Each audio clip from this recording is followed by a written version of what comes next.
الحمدللہ رب العالمین والصلاة والسلام علی سید الانبیاء والمرسلین اما بعد فاعوذ باللہ من الشیطان الرجیم بسم اللہ الرحمن الرحیم۔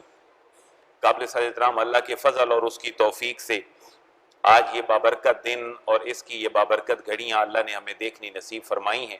یہ ہماری مختصر سی نشست کا آج کا موضوع اور عنوان پچھلے جمعہ سے ہٹ کر، کیونکہ پچھلا جمعہ ہم نے ایڈ کیا تھا سفر المظفر کے حوالے سے، اسلام میں کوئی وہم اور توہم پرستی کی گنجائش نہیں۔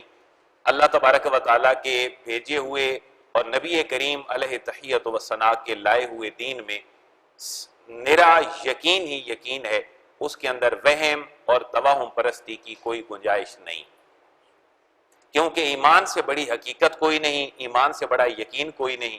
اور جہاں جہاں اللہ اور اس کے رسول نے کسی جگہ کے ساتھ کوئی چیز ریلیٹ کر دی ہے تو اس سے مقصد صرف یہ ہے کہ احتیاطی تدابیر سے بھی جو ہے وہ دور نہ ہوا جائے، احتیاطی تدابیر بھی کسی کسی جگہ پہ اپنا لی جائیں۔ لیکن یہ کہنا کہ کسی چیز کے اندر کوئی سراسر نقصان ہے اور ہم نے یہ کیا تو ایسے ہو جائے گا، شریعت نے اس طرح کی توہم پرستی اور سپرسٹیشن کی نہ صرف مذمت کی ہے بلکہ ان کو انسانوں سے دور بھی کر دیا۔ اور آج کا ہمارا موضوع ہم اس کو ملائیں گے ہمارا جو لاسٹ اور اس سے پہلے کا چل رہا تھا موضوع اسلام کے سیاسی نظام کے حوالے سے، کہ اللہ کے نبی نے فرمایا تھا کہ میرے طریقے کے اوپر میری ریاست اور مملکت اور لوگوں کا نظام 30 سال تک چلے گا۔ اس کے بعد چونکہ برکات نبوت سے انسان دور ہوتے جائیں گے تو ملوکیت اور بادشاہت اسلام کے اندر آ جائے گی۔ اللہ کے نبی کے قول کی یہ صداقت تاریخی اعتبار سے بڑی واضح ہے۔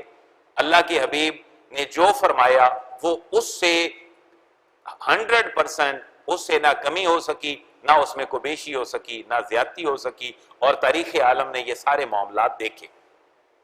حضور نے جو 30 سال کا وعدہ فرمایا تھا، آپ کی پیدائش مکہ میں تھی، تاکہ جتنے دوست بیٹھے ہیں ان کا ذہن کلیئر ہو جائے۔ اللہ کے حبیب کی پیدائش مکہ میں ہوئی، 40 سال مکہ میں تشریف فرما رہے، اور صادق اور امین کے القابات سے آپ کو صرف اپنے نہیں غیر بھی یاد کیا کرتے تھے۔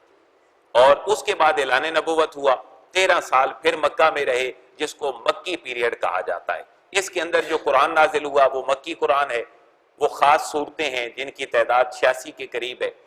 اس کے بعد اللہ کے حبیب نے اللہ کے حکم سے ہجرت فرمائی مکہ سے مدینہ طیبہ، اور یہاں اللہ کے نبی نے 10 سال گزارے۔ یہاں جو قرآن کا حصہ نازل ہوا وہ حصہ مدنی حصہ کہلاتا ہے، اور صورتیں تقریباً تعداد کے اعتبار سے 28 بنتی ہیں۔ اور ایک اور جملہ اپنے ذہن میں رکھ لیں، ہمیں قرآن کی سمجھ نہیں آ سکتی جب تک اللہ کے حبیب کی سیرت کی ہمیں سمجھ نہیں آئے گی۔ یہ اس تھیسز کو اور اس ایسے ٹاپک کو جس کے اوپر بڑی ریسرچ اور بڑی تحقیق مزید چاہیے، کہ اللہ کے نبی کی سیرت، اللہ کے نبی کے شب و روز سمجھے بغیر ہمیں قرآن جیسے اللہ چاہتا ہے ویسے سمجھ نہیں آ سکتی۔ کیونکہ جہاں قرآن مجید کے اندر حضور کے غزوات کا ذکر ہے، تو جب تک ہمیں اللہ کے نبی کی سیرت پتہ نہیں چلے گی، ہمیں قرآن کی وہ آیات جو غزوات سے متعلق ہیں ہمیں سمجھ نہیں آ سکتی۔ ایک پوری سورت ہے قرآن کے اندر جس کا نام ہے سورہ احزاب، تو سورہ احزاب کے اندر غزوہ خندق اور غزوہ احزاب کا ذکر ہے۔ تو جب تک حضور کی سیرت پتہ نہیں ہوگی تو ہمیں قرآن کی یہ آیات سمجھ نہیں آئیں گی۔ سورہ احزاب کے اندر ہی اللہ تبارک و تعالیٰ کے نبی کا وہ معاملہ کہ جو حضرت زینب کے ساتھ شادی تھی حضور کی، اور پھر پہلے حضرت اسامہ کے ساتھ تھی بن زید، زید حضور کے منہ بولے بیٹے تھے، اور پھر جب ان سے طلاق ہوئی تو اللہ کے نبی نے حضرت زینب کے ساتھ نکاح فرمایا۔ تو اس کے بعد اب یہ جو پورا تناظر ہے کہ ایڈاپٹڈ سن اور جو لے پالک ہے وہ کبھی سگا بیٹا نہیں ہو سکتا، اور اس کی بیوی جو ہے وہ اس بندے کے لیے جس نے منہ بولا بیٹا کہا ہے حرام نہیں ہے، وہ اس کی طلاق کے بعد نکاح کر سکتا ہے۔ یہ اور وراثت کے احکامات کو واضح کرنا تھا۔ تو ہمیں آیات سمجھ نہیں آ سکتی جب تک اللہ کے نبی کی سیرت مبارکہ ہمیں سمجھ نہیں آئے گی۔ تو اللہ کے نبی کا فرمانا 40 سال، پھر 13 سال مکی، 10 سال مدنی، اور پھر اللہ کے نبی کا وصال ہو رہا ہے حیات ظاہری سے 11 ہجری میں۔ یہ ہجری درمیان میں کہاں سے آیا؟ سیرت پڑھنے والے بندے کے لیے اس کا سمجھنا بہت ضروری ہے۔ اللہ کے نبی کی جب عمر مبارکہ 53 سال تھی تو آپ نے کہاں سے کہاں ہجرت فرمائی؟ مکہ سے مدینہ۔ اب حضرت عمر رضی اللہ تعالیٰ عنہ نے اپنے دور میں جب آپ خلیفہ بنے تو آپ نے مسلمانوں کا جو ہجری سن ہے اس کا آغاز تب سے کیا جب سے اللہ کے نبی نے مکہ چھوڑا اور مدینہ آپ تشریف لے گئے۔ تو یہ سال پھر چل رہے تھے 10 اور 11واں سال تھا تو اللہ کے نبی دنیا سے پردہ فرما گئے۔ یہاں سے اب جو ہے 11 ہجری وہ سن ہے جب اللہ کے نبی دنیا سے تشریف لے جا رہے ہیں۔ اس تمہید کے بعد آپ دیکھیں کہ میرے بعد خلافت کتنے سال چلے گی؟ 30 سال۔ تو 30 کو اگر 11 میں ایڈ کریں تو ہجری اعتبار سے سن کیا بنتا ہے؟ 41۔ 41 ہجری میں اب بنو امیہ مسند خلافت پہ آتے ہیں۔ جناب امیر معاویہ پہلے بنو امیہ کے باقاعدہ حکمران ہیں اور یہ سلسلہ چلتا ہے تقریباً 132 ہجری تک۔ اب ایک ہی سن ہم چلائیں گے تو آپ کے ذہن میں بیٹھے گا، اگر ہم عیسوی اور دونوں چلاتے گئے تو پھر مسائل پیدا ہوں گے۔ لیکن 571 میں عیسوی میں اللہ کے نبی کی پیدائش ہے، آپ اس میں 53 سال ایڈ کریں تو ہجری اور عیسوی دونوں چل پڑیں گے۔ یعنی اللہ کے نبی کی پیدائش ہوئی تو عیسوی سن کتنا تھا؟ 571 عیسوی۔ اب آپ ان دونوں کو آگے چلاتے جائیں کہ 40 سال بعد اعلان نبوت اور 40 کو آپ 571 میں ایڈ کریں گے، پھر اس کے بعد 13 سالہ مکی دور اس کو بھی ایڈ کریں، 10 سال کو پھر ایڈ کریں، لیکن ایک ہجری ہی آگے چلائیں تو ذہن میں بیٹھے گا کہ 41 ہجری سے لے کر 132 ہجری تک بنو امیہ کا خاندان مسند خلافت کے اوپر بیٹھا، اور 132 سے لے کر پھر وہ دور ہے مسلمانوں کا جس کو گولڈن ایج کہا جاتا ہے، جس کو مسلمانوں کا سنہری دور کہا جاتا ہے، وہ ہے بنو عباس کا دور، اور یہ 132 سے لے کر 656 تک یہ دور ہے، اور اس کے بعد مسلمانوں کی خلافت جو ہے وہ بغداد سے ختم ہوتی ہے۔ اور بڑے مشہور جملے آج بھی ہم اردو میں پڑھتے ہیں کہ تاتاریوں نے اور ہلاکو خان نے مسلمانوں کی اینٹ سے اینٹ بجا دی، تو خلافت مسلمانوں کی ختم ہو رہی ہے 656 ہجری میں۔ اب 132 سے لے کر 656 یہ وہ ایک بڑا سارا پیریڈ ہے جس میں بنو عباس مسند خلافت پہ بیٹھتے ہیں۔ لیکن اگر یہاں ان دونوں ادوار کو بڑا تفصیلی بیان کیا جائے تو پھر بہت سارے موضوع سامنے آتے ہیں کہ بنو امیہ کا سیاسی نظام کیسا تھا، بنو امیہ کا معاشی نظام کیسا تھا، ان کے معاشرتی معاملات کیسے تھے، اور پھر بنو امیہ کے بعد بنو عباس کے حالات کیسے تھے۔ تو یہ ایک بڑا میجر اور وسیع ٹاپک ہے، لیکن مقصود صرف یاد دہانی ہے کہ اللہ نے مسلمانوں کو ماضی میں بڑی عظمتیں عطا فرمائی تھی، لیکن جب مسلمان زوال کی طرف خود بڑھے تو پھر اللہ کے غضب کا کوڑا ایسا برسا کہ پہلے مسلمان مرکز سے دور ہوئے، پھر کہیں نہ کہیں جب کوئی خلافت کا ٹکڑا باقی بھی تھا، برائے نام ہی تھا، تو وہ عثمانیوں کی خلافت تھی جو تقریباً 1924 کے round about Mustafa Kamal Ataturk کے نام پر اور ڈیموکریسی کے نام پر ایک خلافت کو ختم کر کے جمہوریت کے دعوے کے ساتھ یہ بھی مسلمانوں کی مرکزیت کو ختم کر دیا گیا۔ تو اگر ان ادوار کے سیاسی معاملات کو ایک طرف رکھیں، کیونکہ یہ بڑا نازک موضوع بھی ہے، بڑی مسلمانوں کی تلخیاں بھی وابستہ ہیں اور بڑی مسلمانوں کی محبتیں بھی اس سے وابستہ ہیں، کیونکہ بنو امیہ کے زوال کے سارے اسباب بھی اگر اکٹھے کیے جائیں تو ان میں سب سے بڑا سبب یہ نکلتا ہے کہ نواسہ رسول کے ساتھ جو بنو امیہ کا سلوک تھا، خصوصاً یزید کا، اس کی وجہ سے بنو امیہ لوگوں کے دلوں میں جو مقام تھا اس کو انہوں نے ختم کر دیا، اور ان کے زوال کا سبب ہی واقعہ کربلا بنا۔ باقی بھی چیزیں تھیں بہت ساری، لیکن لوگوں کے دلوں میں نفرت کا سب سے بڑا سبب واقعہ کربلا تھا۔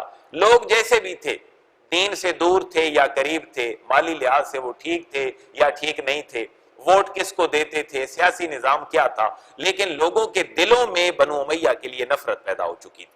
تو لیکن بنو امیہ کے کچھ پازیٹیو پوائنٹ بھی بڑے کمال تھے جس کی وجہ سے مسلمانوں نے بلا شبہ بہت بڑی ترقی کی، لیکن زوال میں نے عرض کر دیا کہ زوال کے بڑے بڑے اسباب میں سے ایک بہت بڑا سبب واقعہ کربلا ہے، کیونکہ یزید کا تعلق بنو امیہ کے ساتھ تھا، اور حضرت امام حسین، امام حسن مجتبی، اہل بیت اطہار، یقیناً وہ بنو ہاشم کے ساتھ حضور کا خاندان تھا، اور لوگوں کو یہ کبھی قبول نہیں تھا کہ نواسہ رسول کی اتنی بھی حرمتی کر دی یزید نے، اور یزید کے ماننے والوں نے، اس کے امال نے، ابن زیاد نے، شمر نے، کہ اب لوگ اس کو قبول کرنے کے لیے تیار نہیں تھے۔ دوسری بات ایک اور بھی ہے لوگ قبول کریں یا نہ کریں، ایک اللہ کا نظام بھی تو ہے۔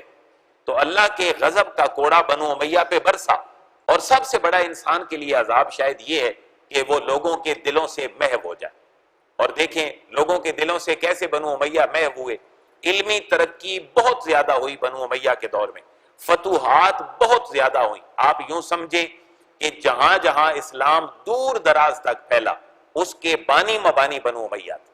بے شک اسلام یہاں پہلے آ چکا تھا، ہم اس پہ گفتگو پہلے کر چکے ہیں کہ صحابہ کرام یہاں 25 کی تعداد میں تشریف لا چکے تھے اور اسلام کا کلمہ لوگوں تک پہنچ چکا تھا، لیکن مزید فتوحات بنو امیہ کے دور میں، حضرت امیر معاویہ رضی اللہ تعالیٰ عنہ کے دور میں ہوئیں۔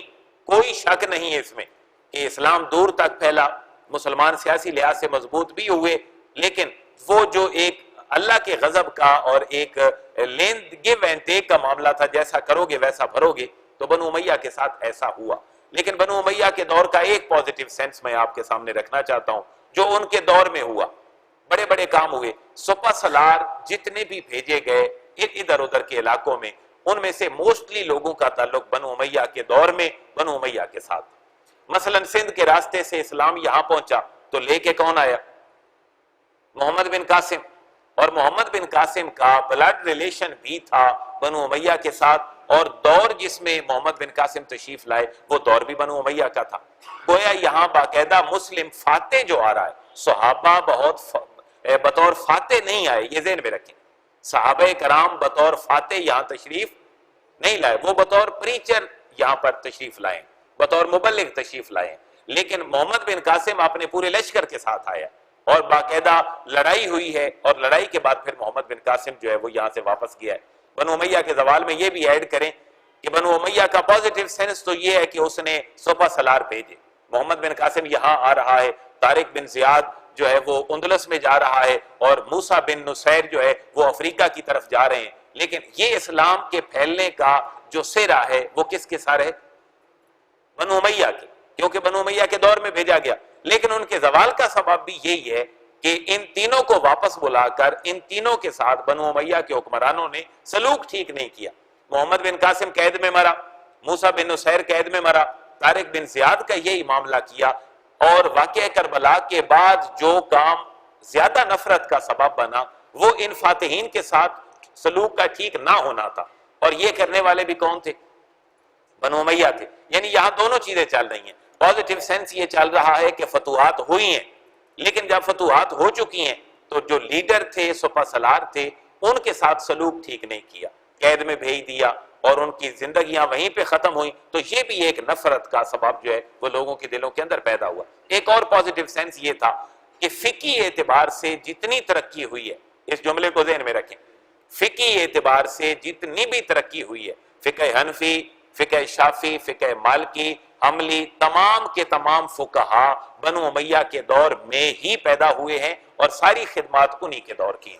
میں امام بخاری، امام مسلم کی بات نہیں عرض کر رہا، بلکہ فقہا ہمارے جتنے ہیں، بڑے بڑے چار فقہا، نمبر 1 امام اعظم ابو حنیفہ، نمبر 2 امام شافی، نمبر 3 امام مالک، نمبر 4 امام احمد بن حنبل۔ یہ حنفی، شافی، مالکی، حنبلی، یہ جتنے بھی سکول آف تھاٹ ہیں، یہ کس کے زمانے میں ہے؟ بنو امیہ کے زمانے میں۔ بنو امیہ کا یہ بھی ایک کردار ہے کہ چھتری فراہم کی ہے انہوں نے علم کو مزید پرموٹ کرنے میں، مدارس بھی بنے ہیں، حدیث کے حوالے سے مختصر کام ہوا ہے، لیکن میجر کام حدیث کے حوالے سے بنو امیہ کے دور میں نہیں ہوا، بلکہ وہ بنو عباس کے دور میں ہوتا ہے۔ یہ دو باتیں تاریخی اعتبار سے اپنے ذہن میں بٹھا لیں، اور اس کے اوپر آپ مزید اپنا مطالعہ کریں اور سٹڈی کریں کہ بنو امیہ اور بنو عباس کے تاریخی حالات، سیاسی حالات جتنے بھی ہمیں کروشل نظر آئیں، کم از کم علم کے معاملے کو ان لوگوں نے کسی نہ کسی جگہ پر چھتری ضرور فراہم کی۔ ان میں سے 2 مثالیں بڑی عام ہیں کہ فقہا کا سارا کام کس کے زمانے میں ہے؟ بنو امیہ، اور حدیث کا سارا کام بنو عباس کے زمانے میں۔ اب امام بخاری کب آئے، امام مسلم کب آئے، امام ترمذی، ابن ماجہ، امام نسائی، یہ تمام ائمہ بنو عباس کے دور میں تشریف لا رہے ہیں۔ میں آپ کا ذہن مزید کلیئر کر دوں گا 2-4 باتوں میں مزید۔ اور حدیث میں جو باقاعدہ سے ایک سرکاری سطح پہ کام ہوتا ہے، اس جملے کو بھی تھوڑا سا اپنے مطالعے کے اندر ذہن میں رکھ لیں کہ بنو امیہ کے دور میں حضرت عمر بن عبدالعزیز وہ بہت بڑی شخصیت ہیں جنہوں نے بہت حد تک بنو امیہ کے جو کرتوت تھے یا بنو امیہ کی جو ایک بدنامی تھی اس کو ختم کرنے کی کوشش کی ہے۔ بنو ہاشم کے ساتھ جتنا تصادم بنو امیہ کا تھا اس میں جائیدادوں کی واپسی اور حضور کے طریقے کے اوپر مزید بہتری کی بات اگر کو کرنے والا بندہ تھا تو حضرت عمر بن عبدالعزیز رحمۃ اللہ تعالی علیہ۔ اور آپ کے بارے میں بڑا مشہور جملہ ہے کہ 4 خلفاء تو پہلے تھے، جناب حضرت ابوبکر اور حضرت عمر فاروق، حضرت عثمان غنی اور حضرت علی المرتضیٰ، لیکن حضرت عمر بن عبدالعزیز کو کیا کہا جاتا ہے؟ 5واں خلیفہ کہا جاتا ہے۔ کیوں؟ اپنی عادات و اعتبار، اپنے طرز حکومت اور طرز سیاست میں وہ بہت حد تک خوف خدا ترسی میں وہ خلفاء کے قریب تھے، حتیٰ کہ عاجزی کتنی تھی کہ آپ کا خادم آپ کے پاس ہے اور آپ کا چراغ جل رہا ہے اور اس چراغ کو بجھانے کے لیے آپ کہتے ہیں چراغ کے بجھانے کی بات تو خادم اٹھ کے چراغ بجھانے کی کوشش کرتا ہے، لیکن حضرت عمر بن عبدالعزیز اٹھتے ہیں اور خود چراغ بجھا دیتے ہیں، اور آپ اپنے خادم کو یہ فرماتے ہیں کہ چراغ بجھانے سے پہلے بھی میں عمر بن عبدالعزیز تھا اور چراغ میں نے خود بجھایا ہے تو میری شان کے اندر کوئی فرق نہیں آیا۔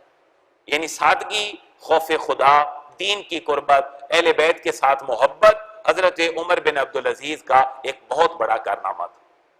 تو یہ مختصر سے ریویو کے بعد آپ اگر دیکھیں تو بنو امیہ کا دور کہاں سے شروع ہوتا ہے؟ 41 ہجری سے، اور جاتا کہاں تک ہے؟ 132 تک۔ اور امام اعظم ابو حنیفہ جو تمام فقہا میں سے بھی ایک بہت بڑا مقام رکھتے ہیں، ان کی پیدائش ہو رہی ہے 80 ہجری میں۔ امام اعظم ابو حنیفہ کی پیدائش ہے 80 ہجری میں اور آپ کا وصال ہے 150 ہجری میں۔ تو بنو امیہ کا زمانہ آپ نے کتنا عرصہ دیکھا کہ 80 سے 100 تک بن گئے 20 سال، اور 100 اور 32 کے اندر اگر ان کو ایڈ کریں تو 32 اور 10 42 اور 10 52 سال امام اعظم ابو حنیفہ جو ہیں وہ بنو امیہ کے دور میں انہوں نے اپنی زندگی گزاری ہے، اور یہ فقہ حنفی کا سارا معاملہ بنو امیہ کی سرپرستی میں ہوا ہے۔ گو کہ امام صاحب کسی کے مرہون منت نہیں تھے، اور یہ بھی امام صاحب کا امتیاز ہے کہ آپ کسی کے مرہون منت نہیں ہیں، اور لوگ بڑے کم ہیں جو آپ کے اصل نام سے بھی واقف ہیں۔ آپ کو دنیا کس نام سے جانتی ہے؟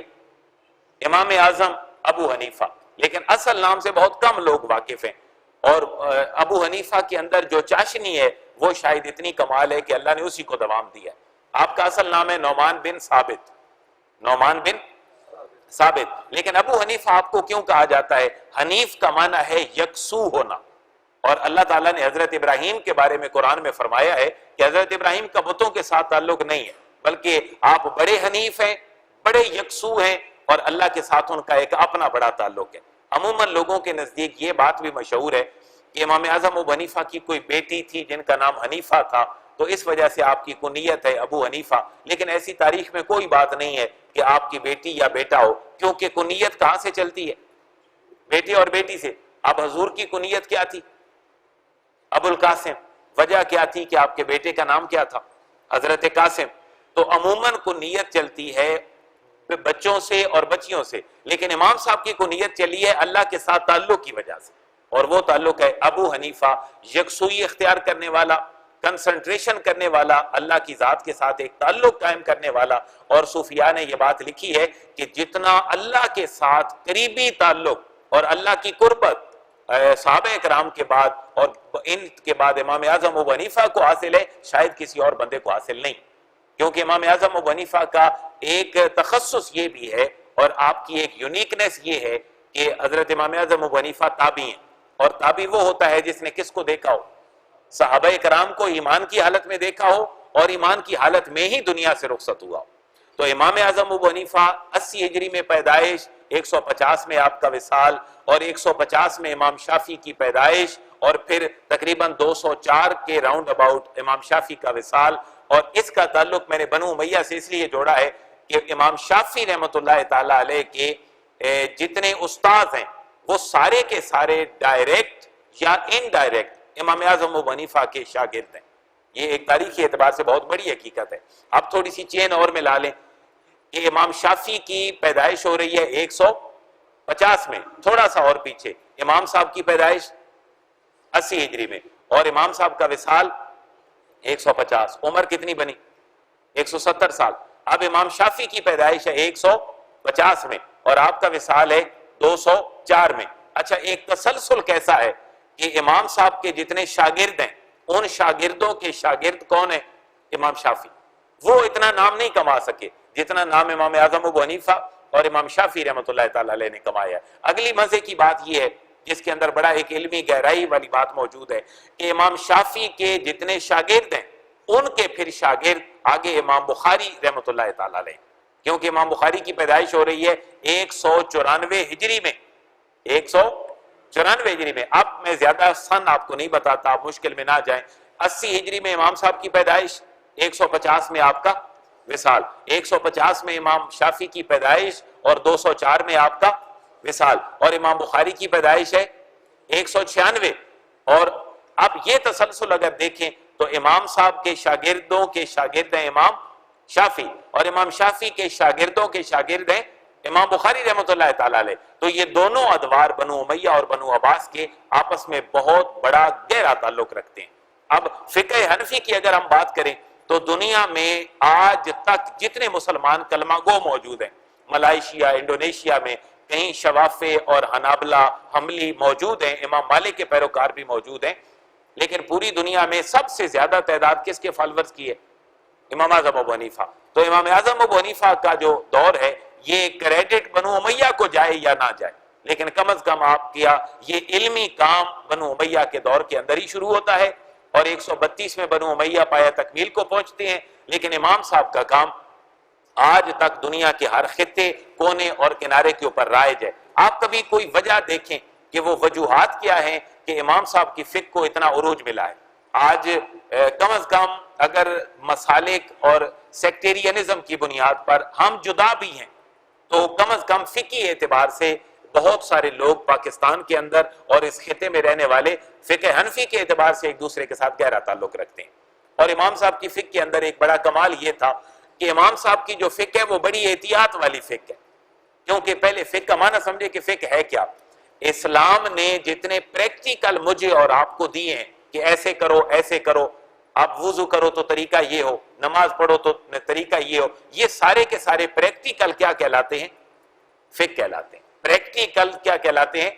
فقہ کہلاتے ہیں. اب یہ فقہا نے اتنا بڑا کارنامہ سر انجام دیا کہ شاید کوئی اور بندہ اس لیول کا کام سر انجام نہیں دے سکا. مثلا اللہ کے نبی نے فرمایا کہ اللہ کا حکم ہے اقیم الصلاۃ، کیا کرو؟ نماز پڑھو. اب پڑھنی کیسے ہے یہ کس نے بتایا؟ اللہ کے نبی نے.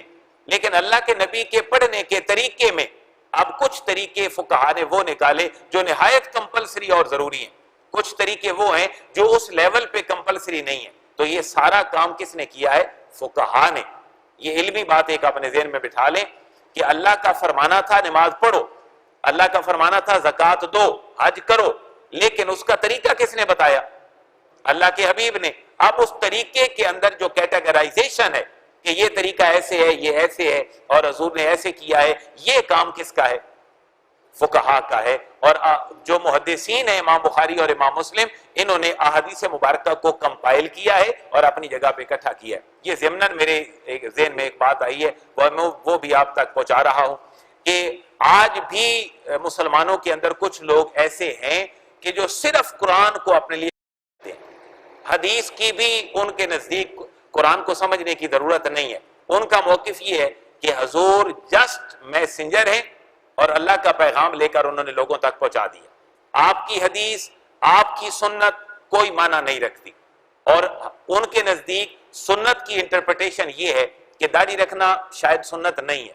ان کا موقف یہ ہے کہ سونے کا طریقہ دائیں کروٹ پہ ہاتھ نیچے رکھ کے یہ سنت نہیں ہے بلکہ یہ عربوں کا طریقہ تھا تو اللہ کے نبی نے یہ طریقہ اختیار کر لیا. لیکن یہاں غور طلب بات یہ ہے کہ قرآن کو سمجھنے کے لیے جتنی ضرورت ہمیں قرآن کی ہے اتنی ہی ضرورت ہمیں احادیث و سنت مصطفیٰ علیہ تحیۃ و ثنا کی بھی. ہم حدیث اور سنت کے بغیر کبھی قرآن کو مکمل طور پر، اچھا یہ عقیدت والا پہلو نہیں ہے کہ میں اور آپ حضور کے امتی ہیں تو ہم یہ کہہ دیں کہ حضور کی حدیث اور سنت کے بغیر قرآن سمجھ نہیں آتا، بلکہ اللہ خود قرآن میں یہ فرما رہا ہے کہ جہاں میری اطاعت کرو وہاں میرے نبی کی بھی اطاعت کرو. اطیعوا اللہ و اطیعوا الرسول، میری اطاعت لازم ہے اور میرے رسول کی اطاعت بھی لازم ہے۔ دوسری دلیل اس کے اوپر یہ ہے کہ اللہ تبارک و تعالیٰ نے اپنے حبیب کا جو سٹیٹس مجھے اور آپ کو دیا ہے وہ یہ ہے کہ لِتُبَيِّنَ، کہ محبوب آپ قرآن جو ان کے پاس اب لے کے جا رہے ہیں ان کو اگر سمجھ نہ آئے تو آپ ان کے سامنے کھول کر بیان کر دیں۔ اور دوسرے الفاظ ہیں وَيُعَلِّمُهُمُ الْكِتَابَ وَالْحِكْمَةَ، وَيُعَلِّمُهُمُ الْكِتَابَ وَالْحِكْمَةَ، محبوب آپ ان کو کتاب بھی سکھائیں اور حکمت بھی سکھائیں۔ اب حکمت سے کیا مراد ہے؟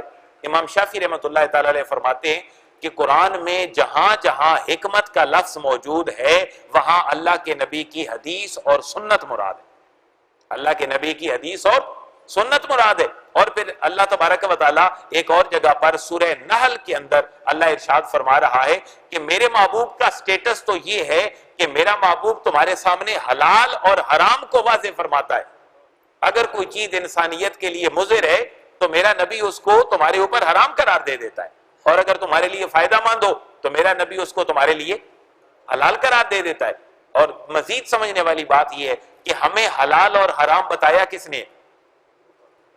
نبی پاک صلی اللہ علیہ وسلم نے بتایا۔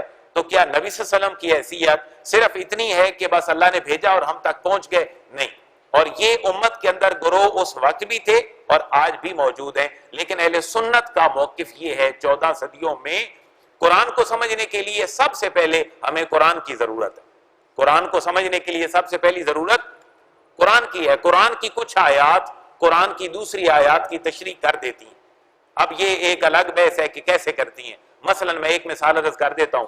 اللہ ارشاد فرماتا ہے اہدنا الصراط المستقیم صراط الذین انعمت علیہم، اللہ ان لوگوں کا راستہ دکھا جن پر تو نے اپنا انعام فرمایا۔ اب اگر میں اور آپ اس کی تشریح کریں تو ہمارے نزدیک انعام یافتہ بندے کون ہیں آج کے دور میں؟ جس کے پاس بہت بڑی گاڑی ہے ہم کہتے ہیں اللہ کا بڑا انعام ہے، جس کے پاس بہت بڑا بنگلہ ہو یا بہت بڑا ایک پولیٹیکل اس کی اپروچ ہو تو ہم کہتے ہیں اللہ کا بڑا فضل ہے اس کے اوپر۔ لیکن انعام یافتہ بندوں کی یہ تعریف تو میرے اور آپ کے نزدیک ہے۔ ہم سب سے پہلے کس سے پوچھتے ہیں کہ اس کی تشریح کیا ہے؟ قرآن سے۔ تو اللہ قرآن میں فرما رہا ہے کہ انعام یافتہ بندوں کا جو سٹیٹس ہے وہ تمہاری سوچ کے مطابق نہیں ہے، بلکہ وہ ہے کہ انعم اللہ علیہم من النبیین والصدیقین والشہداء والصالحین، کہ میرے نزدیک انعام یافتہ بندے وہ ہیں کہ جن کا راستہ میں تمہیں کہہ رہا ہوں کہ مجھ سے مانگو، وہ ہیں یا تو نبی یا پھر صدیقین یا پھر شہداء یا میرے نیک لوگ ہیں کہ جن کا راستہ تم مانگو تو میں تمہیں عطا کر دوں گا۔ اب یہاں سے پتہ کیا چلا کہ قرآن کی مشکل آیات کی تشریح اور تفسیر کون کرتا ہے؟ سب سے پہلے قرآن۔ سب سے پہلے کون کرتا ہے؟ قرآن کرتا ہے۔ اگر قرآن کے اندر کوئی ایسا مشکل مرحلہ آ جائے تو پھر ہمیں یہ پتا چلتا ہے کہ قرآن کی تشریح اللہ کے نبی خود فرما دیتے ہیں، کیونکہ اللہ کے نبی کا معاملہ ہے کہ ایسے تم کر لو۔ مثلا ایک صحابی حضور کی خدمت میں تھے اور روزے کے دن تھے، تو اللہ نے یہ حکم ارشاد فرمایا کہ تم کھاتے رہو رمضان کی راتوں میں اور پیتے رہو حتیٰ یتبین لکم الخیط الابیض من الخیط الاسود، یہاں تک کہ سفید اور سیاہ دھاگا ایک دوسرے سے واضح ہو کر نظر نہ آنا شروع ہو جائیں، اس وقت تک تم کھاتے رہو۔ اب یہ جو خیط الابیض ہے اور خیط الاسود ہے، خیط عربی میں کہتے ہیں دھاگے کو اور خیاط کہتے ہیں عربی میں درزی کو، تو جب تک سیاہ دھاگا اور سفید دھاگا ایک دوسرے سے جدا نہ ہو کے نظر آئیں اس وقت تک تم سحری کھاتے رہو۔ ایک صحابی نے یہ کیا کہ ایک سفید دھاگا اور ایک کالا دھاگا اپنے سرانے کے ساتھ رکھ دیے اور ان کے مطابق اپنے سحری کے معاملات کرتے رہے۔ جب حضور نے دیکھا کہ یہ تو کافی روشنی ہو گئی ہے اور یہ ابھی تک کھا رہے ہیں تو حضور نے پوچھا تمہاری توجیہ کیا ہے؟ تو وہ عرض کرتے ہیں حضور اللہ نے خود جو کلام میں ارشاد فرمایا ہے کہ اس وقت تک کھاتے رہو جب تک کہ سفید دھاگا اور سیاہ دھاگا ایک دوسرے سے جدا ہو کر نظر نہیں آنے لگ جاتے، تو اللہ کے حبیب نے فرمایا کہ اللہ کے فرمانے کا یہ معنی نہیں کہ دھاگے ایسے نظر آنا شروع ہو جائیں، بلکہ اللہ کے فرمانے کا مقصد یہ ہے کہ جب رات کا اندھیرا دھاگا چلا جائے اور پھر سحری کی جو صبح ہے اور اس کے بعد کی صبح ہے اذانوں کے ٹائم کی، جب اس کی روشنی نہ آ جائے اس وقت تک تم کھاتے رہو۔ تو یہاں سے پتہ یہ چلا کہ اللہ کے نبی کا قرآن کو سمجھانے کا انداز یا تو قرآن کو قرآن کی روشنی میں سمجھنا تھا یا پھر قرآن کو حدیث مبارکہ کی روشنی میں سمجھنا تھا۔ اور اس کے بعد پھر ایک بہت بڑا سورس جس کے اوپر اہل سنت کا 14 صدیوں سے الحمدللہ اجماع رہا ہے کسی نہ کسی شکل میں، کہ قرآن کے اندر اگر کوئی مشکل آ جائے تو قرآن حل کر دے گا، یا پھر حدیث حل کر دے گی، یا پھر اقوال صحابہ اس کو حل کر دیں گے۔ مثلا صحابہ کرام حضور کے سامنے بیٹھتے تھے اور ان کی زندگی کا مطمع نظر ہی کیا تھا؟ قرآن کو سمجھنا۔ تو قرآن کی آیات کی جو وضاحت اللہ کے نبی نے کی، اگر کوئی اس میں بھی میرے اور آپ کے لیے مشکل تھی تو ہمارے مفسرین نے کیا کیا؟ اس کو صحابہ کرام کے اقوال کی روشنی میں حل کر دیا۔ پھر ایسے ہوا کہ بعد کا دور آ گیا، صحابہ کے بعد تابعین آ گئے، اب تابعین نے یہ کیا کہ قرآن کو قرآن کی روشنی میں حل کرتے تھے، اور دوسرا سورس کیا تھا؟ قرآن کو حدیث و سنت کی روشنی میں حل کرتے تھے۔ تیسرا سورس پھر ان کے پاس کیا بچا؟ صحابہ کرام کے اقوال۔ تابعین نے یہ کیا کہ صحابہ کے اقوال کو دیکھ لیتے، اور اگر تابعین کے بعد کے کچھ لوگ تھے تو وہ تابعین کو اپنے سامنے بطور مثال رکھ لیتے۔ یوں قرآن میرے اور آپ تک اس کیفیت میں پہنچتا رہا، اور یہ تمام کا تمام کام میجر کتب یا تو بنو امیہ کے دور میں لکھی گئی یا پھر بنو عباس کے دور میں لکھی گئی۔ تو امام اعظم ابو حنیفہ کی جو فقہ حنفی ہے، اس کا سارا کریڈٹ بنو امیہ کو جائے نہ جائے، لیکن زمانے کے اعتبار سے بنو امیہ کے دور میں ہوا ہے، اور یہ علمی کام جو آج تک دیکھیں، شاید امت کا کوئی ایسا فرد ہو یہاں کہیں کہ جو امام اعظم ابو حنیفہ کا پیروکار نہ ہو، ورنہ تقلید کے اعتبار سے سارے امام اعظم ابو حنیفہ کو مانتے ہیں۔ میں ایک آخری بات عرض کر لوں کہ تقلید پھر ہوتی کیسے؟ کیا ہم جب تقلید کرتے ہیں کسی امام کی تو کیا ہم اس کی بات کو حرف آخر سمجھتے ہیں یا قرآن اور سنت کی بات کو حرف آخر سمجھتے ہیں؟ قرآن اور سنت کو حرف آخر سمجھتا ہے۔ ایک حنفی امام اعظم ابو حنیفہ کے اجتہاد کو مانتا ہے، لیکن وہ جو مسئلہ نکلا ہے اس کے اوپر اس کا ایمان یہ ہے کہ یہ مسئلہ کہاں موجود ہے؟ قرآن اور سنت میں، لیکن میں نہیں پہنچ سکتا، میں اس کا ٹیکسٹ نہیں پڑھ سکتا، یہ میری نااہلی ہے، لیکن میں اس کی بات کو اس لیے مان رہا ہوں کہ اس نے اللہ رسول کے دین کو سمجھا ہے اور میرے اور آپ تک پہنچایا ہے۔ اور امام اعظم ابو حنیفہ خود فرماتے ہیں کہ اگر میرے کسی مسئلے اور تحقیق کے خلاف تمہیں کوئی حدیث مل جائے تو تم نے عمل کس پہ کرنا ہے؟ حدیث پہ عمل کرنا ہے۔ لیکن سوال یہ ہے کہ آج کے دور میں ڈھونڈے گا کون؟ امام اعظم ابو حنیفہ کا یہ فرمانا تو اپنی جگہ پہ مسلم ہے کہ اگر میرا کوئی مسئلہ، میرا کوئی اجتہاد، میرا فقہ حنفی کا کوئی معاملہ اور ایک حدیث تمہیں آپس میں مخالف نظر آئے تو تم نے عمل کس پہ کرنا ہے؟ حدیث پہ، میری رائے پہ عمل نہیں کرنا۔ کیوں؟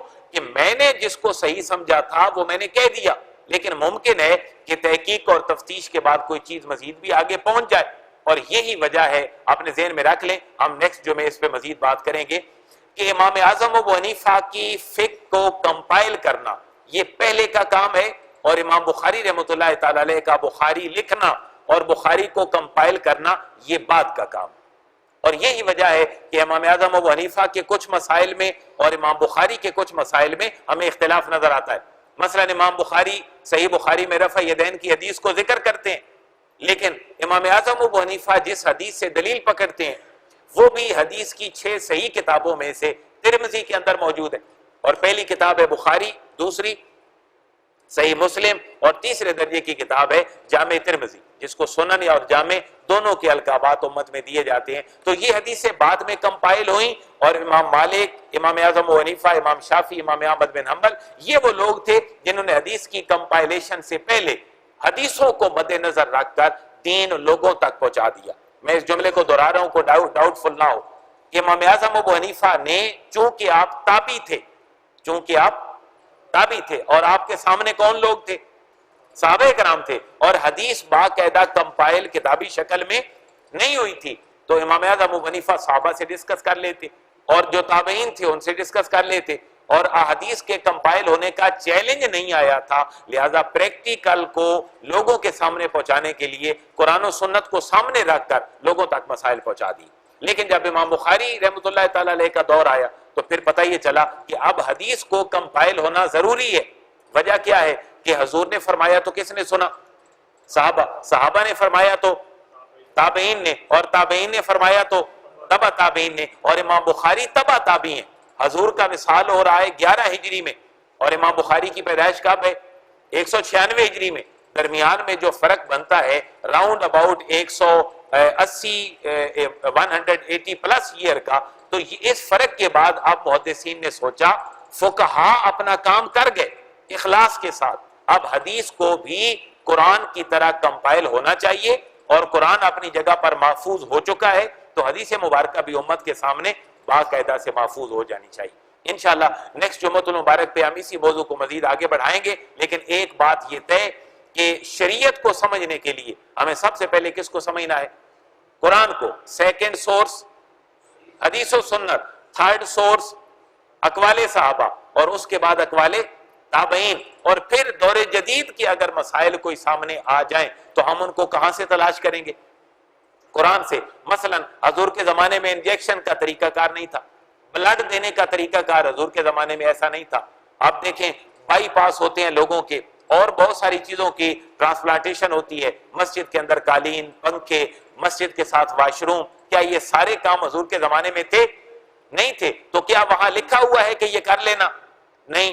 تو قرآن کی اصولوں کو نکال کر اس کے مطابق جزیات کو مرتب کرنا، یہ بھی آج کے دور کی تفسیر ہے، جس کو تفسیر بالرائے کہا جاتا ہے، لیکن یہ اگر قرآن و سنت کے خلاف ہے تو ناقابل قبول، اور اگر قرآن و سنت کے موافق ہے تو قابل قبول ہے۔ یہ تھوڑا سا علمی اور خشک ٹاپک ہے، لیکن آپ کو ضرور سنانا ہے، کیونکہ ہماری جو عظمت رفتہ ہے وہ علم کے ساتھ وابستہ ہے، اور علمی تاریخ لوگوں کے سامنے پہنچنی چاہیے۔ تو 132 ہجری تک بنو امیہ اور 656 تک بنو عباس، یہ وہ مسلم تاریخ کے دو ادوار ہیں جہاں اتار چڑھاؤ بھی بہت ہیں، نرم و نازک معاملات بھی بہت ہیں، عقیدت اور سیاست کے معاملات بھی اپنی جگہ پر ہیں، لیکن ہمارے لیے سمجھنا اس کا ضروری ہے۔ اللہ تعالی ہمیں سمجھ کی اور عمل کی توفیق نصیب فرمائے، اور اس ملک کے حالات کے اوپر اللہ اپنا خصوصی فضل فرمائے۔